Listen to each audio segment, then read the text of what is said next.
Еліміздің дипломатиялық қызметін ілгерілету керек. Мемлекет басшысы Нұрсұлтан Назарбаев сыртқы істер министрлігі алдына осындай міндет қойды. Елбасы бүгін ведомствоның кеңейтілген алқа мәжілісіне қатысты. Президент әуелі елдің сыртқы саясатта жеткен табыстарын ортаға салды. Ел тәуелсіздігімен қатар құрылған қазақ дипломатиясы биыл 25 жылда артқа тастағалы отыр. Ширек ғасырда қазақ елі әлемге танылып, 200-ге тарта мемлекетпен дипломатиялық байланыс орнатқандығын айтты. Тағы 60-қа жуық елшілік пен дүниежүзілік ұйымдардың өкілдері Қазақстанда жұмыс істеп жатыр. Еліміз белді ұйымдардың беделді мүшесі атанып, үлкен-үлкен саммиттер өткізді. Алда тұрған міндеттер де аз емес. Қазіргі қиын қыстау кезеңде дипломатиялық қызметті жақсарта түсудің маңызы зор, деді елбасы.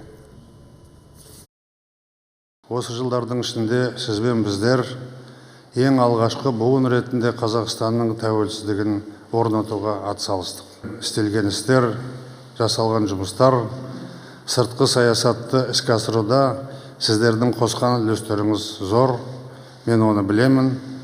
Сол үшін де ризашылығымды айтамын. Ал бүгін біз алдымызда тұрған мынау қиын қыстау жағдайдағы істейтін шаруаларды айтуымыз керек. Заманның бет алысы қазірге бізге басқа талаптар қойып отыр. Сондықтан дипломатиялық қызмет жұмысын жүргізе түсудің, өсіре түсудің, жақсарта түсудің маңызы барлығымыз үшін өте зор.